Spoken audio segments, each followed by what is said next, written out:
यहाँ पर एंड वाला जो उसने नेम पैरामीटर दिया हुआ है, ठीक है। इसका क्या मतलब है, इसका मतलब ये है, मसलन मैं नेक्स्ट लाइन में लिखता हूं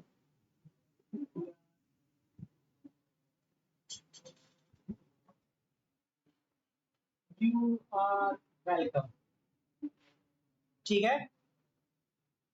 नेक्स्ट लाइन में मैंने लिख दिया कि जो भी हेलो का मैसेज आएगा बंदे के नाम के साथ और आगे आएगा यू आर वेलकम, ठीक है। अब मैं इसको रन करता हूं तो क्या होगा, वो नाम पूछेगा बिलाल, और अब क्या हुआ, hello Mohammed Bilal, you are welcome. एक लाइन प्रिंट का एक पूरा रन हुआ, प्रिंट का दूसरा पूरा रन हुआ। अगर मैं अगली लाइन को इसके साथ जोड़ना चाहता हूं, मैं चाहता हूं कि वो खुद ब खुद एंटर ना करे, अगली लाइन पे ना जाए, तो मैं क्या कर सकता हूं, मैं यहां पर जिस तरह हमने सेपरेटर को खाली छोड़ा है, वैसे मैं एंड को भी खाली छोड़ देता हूं, ठीक है। या मैं एंड को कुछ भी लिख देता हूं पहले देखने के लिए कि हो क्या रहा है, ठीक है। कोई बेतरतीब चीज लिख दी। अब मैंने इसको रन किया तो कहता राइट योर नेम, मैं कहता हूं मोहम्मद बिलाल। अब वो क्या कर रहा है, हेलो मोहम्मद बिलाल, आगे वो मेरी बेतरतीब लिखे हुए वर्ड्स और यू आर वेलकम। अब वो अगला वाला प्रिंट अगली लाइन पे नहीं गया, क्यों नहीं गया, इसका मतलब है कि अगली लाइन अगले प्रिंट कमांड से नहीं आ रही थी, बल्कि अगली लाइन कहां से आ रही थी, पिछले वाले प्रिंट कमांड से आ रही थी। यानी कि जो टेक्स्ट अगली लाइन में चला जाता है वो क्यों जाता है, क्योंकि पिछला प्रिंट, हर प्रिंट कमांड अपने कंप्लीट होने पे एक एंटर डाल देता है, तो वो अगली लाइन में चला जाता है हमारा कर्सर, ठीक है। तो अगर मैं एंड को खाली कर दूं, और या मैं एंड को स्पेस कर देते हैं फॉर एग्जांपल, ठीक है, या एंड को मैं फुल स्टॉप कर देता हूं और फिर स्पेस कर देता हूं, तो अब क्या होगा, नाम पूछ रहा है, मैंने नाम लिखा, hello Mohammed Bilal, full stop और स्पेस, कहां से आई, यहां से आई, और यू आर वेलकम अगली लाइन वाला टेक्स्ट उसके साथ जुड़ गया, ठीक हो गया। तो इस तरह एक फंक्शन के अंदर मुख्तलिफ आप पैरामीटर्स पास कर सकते हैं, कुछ पैरामीटर्स उसके बिल्ट इन होते हैं और कुछ को आप स्पेसिफाई कर सकते हैं खुद से, मतलब जो पहले से डिफॉल्ट वैल्यूज हैं उनको भी मॉडिफाई कर सकते हैं। ये जो स्लैश एन है, इसका क्या मतलब है, जिन लोगों ने पहले प्रोग्रामिंग की है उनको पता है कि स्लैश एन न्यू लाइन के लिए इस्तेमाल होता है, ठीक है। इसको हम कहते हैं एस्केप सीक्वेंस, ठीक है। कि जब किसी लेटर से पहले स्लैश लिखी हुई है, तो इसका मतलब ये नहीं है कि हम वहां पर स्लैश एन चाह रहे हैं, बल्कि इसका मतलब क्या है, इसका मतलब ये है कि इसको कन्वर्ट कर दे पाइथन किसमें, न्यू लाइन में, ठीक है। मिसाल के तौर पे मैं हेलो के बाद एक एक्स्ट्रा एंटर चाहता हूं। अब देखें कलर को अगर आप नोट करें तो इसका कलर थोड़ा डार्क है और इसका थोड़ा ऑरेंज सा कलर हो गया है स्लैश एन का, तो इसका मतलब है कि वो ये समझ रहा है कि ये वैल्यू कुछ और है, ठीक है। और उसको वो इंटरप्रेट भी उसी तरह करेगा।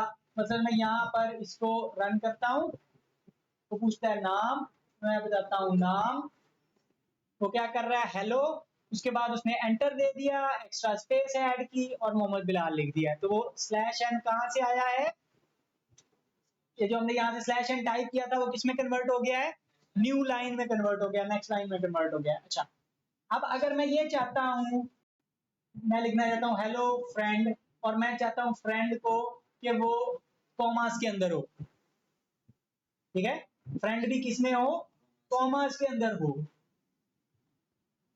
ठीक है। कई दफा लिखते हुए आप मतलब इन्वर्टेड कॉमास तो आपके शुरू और आखिर में आ गए, लेकिन लाइन के अंदर भी तो कभी ना कभी कॉमास आ सकते हैं, आ सकते हैं, तो वो अगर मैं लिखूंगा तो क्या होगा, एरर आ गया। क्या एरर आया, बग क्या आया, कहां पे आया, जहां पे हमने हेलो फ्रेंड लिखा है, ये लाइन बता रही है कि जी मसला इस जगह पर आया है। क्या मसला आया है, इनवैलिड सिंटैक्स, कि आपने रूल को फॉलो नहीं किया है, perhaps you forgot a comma, शायद आप कॉमा भूल गए हैं लगाना। असल में क्या हुआ है कि मैं भूला नहीं हूं, बल्कि मैंने दो कॉमे एक्स्ट्रा लगा दिए, कहां पे, एक ये वाला और एक ये वाला, ठीक है। और पाइथन कंफ्यूज हो गया कि यार ये पता नहीं क्या करना चाह रहा है, और वो जो फ्रेंड वहां पर लिखा हुआ आना था, जिसका कलर क्या होना चाहिए था, ये रेड सा कलर होना चाहिए था, अब कैसा हो रहा है, व्हाइट कलर हो रहा है। और यूजर नेम जिसका कलर ब्लू होना चाहिए था, अब क्या हो रहा है, व्हाइट हो गया। इसका मतलब है कि अब वो वेरिएबल कंसीडर नहीं कर रहा उसको। और इसी तरह जो फ्रेंड लिखा हुआ है उसको टेक्स्ट कंसीडर नहीं कर रहा, ठीक है, हेलो के साथ नहीं उसको जोड़ रहा, बल्कि उसको कोई और चीज समझ रहा है।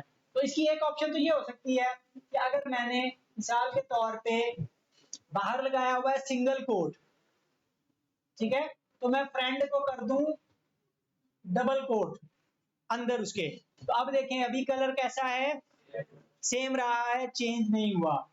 या फिर अगर वो कह रहे हैं कि मैंने बाहर भी सिंगल कोट ही लगाना है और अंदर भी सिंगल कोट लगाना है, तो फिर क्या होगा, सिंगल कोट लगाते साथ ही वो कंफ्यूज हो जाता है। तो उसके लिए मैं इस कोटेशन मार्क को एस्केप कर दूंगा। एस्केप से मुराद है उससे पहले मैं एक स्लैश डाल दूंगा। वो स्लैश डालने से क्या होगा कि वो उसको एस्केप सीक्वेंस के तौर पे आइडेंटिफाई कर लेगा, वो समझ जाएगा कि यहाँ पर अंदर एक ये वाला कैरेक्टर डालना है, ठीक है। और अब अगर अब देखते हैं क्या एरर आता है कि नहीं आता। पूछता है नाम लिखें, मैंने नाम लिखा बिलाल, हेलो फ्रेंड बिलाल, उसके बाद मैंने स्पेस नहीं डाली, तो स्पेस अगर डाल दें क्योंकि सेपरेटर हमने खत्म किया हुआ है, तो अब वो हेलो फ्रेंड बिलाल, ठीक है, और फ्रेंड इन्वर्टेड कॉमे में उस तरह हमारी मर्जी के मुताबिक आ रहा है, ठीक है। तो रिकैप कर लें, आपके पास टेक्स्ट आपने लिया है, किस चीज में लिया है, इन्वर्टेड कॉमास के अंदर, फिर आप उसको एक फंक्शन के जरिए से डिस्प्ले करवा रहे हैं। फंक्शन कौन सा है, इनपुट फंक्शन है। इनपुट फंक्शन क्या करता है, यूजर से इनपुट डिमांड करता है, लेकिन खुद से कुछ भी दिखाता नहीं है कि मैं क्या करवाना चाह रहा हूं।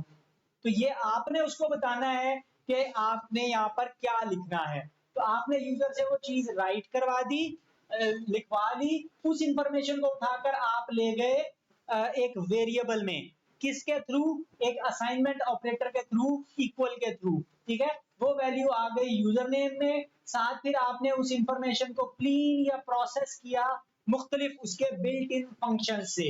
ये जो फंक्शन किसी स्ट्रिंग के अंदर मौजूद हैं, यानी एक चीज है उसके अपने स्पेसिफिक फंक्शंस हैं, यानी इनपुट या प्रिंट तो है कि वो पाइथन के जनरल फंक्शन है, कहीं से भी मैं कॉल कर सकता हूं, लेकिन कहीं से भी मैं स्ट्रिप को कॉल नहीं कर सकता। स्ट्रिप हमेशा कहां पे कॉल होगी, किसी स्ट्रिंग के आगे कॉल होगी, किसी टेक्स्ट के आगे कॉल होगी। तो वो जो फंक्शन है जो इस स्ट्रिंग के आगे आ रहा है, ऐसे फंक्शन को मेथड कहते हैं। अक्सर मेथड का वर्ड आपको वो डॉक्यूमेंटेशन के अंदर इस्तेमाल होता है। तो एक मेथड कॉल किया, दूसरा मेथड कॉल किया, जो इंफॉर्मेशन को काबिल इस्तेमाल बनाता है और फिर उसको एक वेरिएबल के अंदर स्टोर कर देता है। फिर वो इंफॉर्मेशन हम आउटपुट कर सकते हैं या कहीं पे सेव कर सकते हैं अपने पास, ठीक है। फिर एक फंक्शन के मुख्तलिफ पैरामीटर्स हो सकते हैं। कुछ पैरामीटर जो हैं वो हम उसको इंफॉर्मेशन पास ऑन करते हैं, कुछ में उसको हम जनाब नेम पैरामीटर्स होते हैं जो पहले से डिफॉल्ट वहां पर सेट हैं, लेकिन हम उनको ओवरराइड कर सकते हैं, हम अपनी मर्जी के भी वहां पर लगा सकते हैं। और उस फंक्शन का बिहेवियर जो डिफॉल्ट बिहेवियर है, पहले से सेट बिहेवियर है, हम उसको चेंज कर सकते हैं।